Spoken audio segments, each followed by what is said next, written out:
Salut les popotes, aujourd'hui donc on est au château d'Haïdy avec Baba qui va nous expliquer un petit peu ce que c'est, donc Madiran et pas loin du Madiran, de l'appellation et aussi surtout du château d'Haïdy. D'accord, bonjour. Bonjour tout le monde.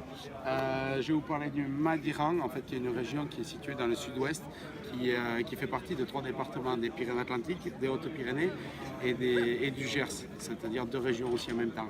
Et du coup, mon grand-père a vraiment essayé d'affiner en fait ce cépage et on travaille le cépage, le Tanat, et qui est un cépage qu'on utilise vraiment dans le Madiran et qu'on ne va pas retrouver dans les autres régions. On va le retrouver un peu dans le Irouligui ou dans le Tursan, mais dans le Madiran, on peut le travailler en 100%. Et à partir de là, en fait, à force de le travailler et d'attendre avant de le mettre en bouteille, il est arrivé en fait à montrer le Madiran et être le premier à avoir mis en bouteille le Madiran.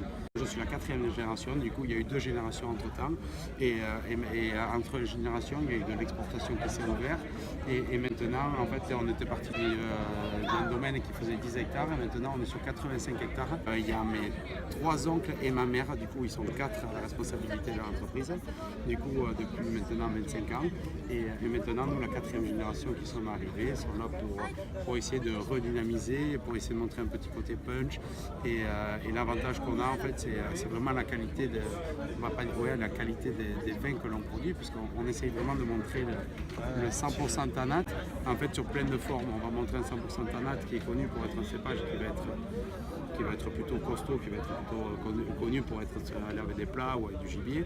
On va en faire un qui sera sans tanin pour être un vin sur le plaisir, où on va extraire tous les fruits, on va en avoir un sur les épices, sur les arômes, et un beaucoup plus affiné qu'on attend 3 ans avant de mettre en bouteille, et que celui-là est vraiment fait pour faire vieillir. Et on a le fameux Mahidi qui est connu, qui est un vin rouge muté, d'apéritif, vin rouge sucré, et qui s'est fait connaître puisqu'on a fait une bouteille qu'on a fait avec des designers italiens, qui est faite pour nous en fait en Italie, et en fait ça fait un petit peu un côté porto mais féminin, du coup c'est un petit peu tape à l'œil mais ça fait plaisir en général.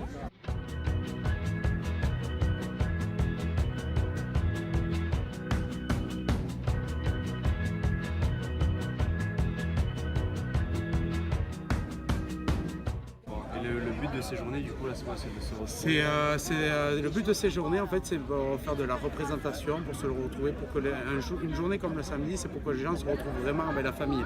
C'est plus que le dimanche, on se retrouve vraiment dans les portes ouvertes du Madiran, qui est vraiment ouvert partout.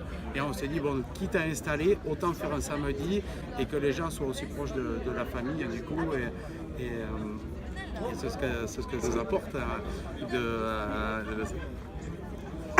c'est ce que tout ça nous apporte en fait, puisque là on est vraiment en contact, on mange avec eux, on leur explique en fait tous les assemblages et ça apporte que du bien, puisque d'année en année on a de plus en plus de monde et on passe vraiment du plaisir. Ok, parfait. Bon, mais très bien, merci.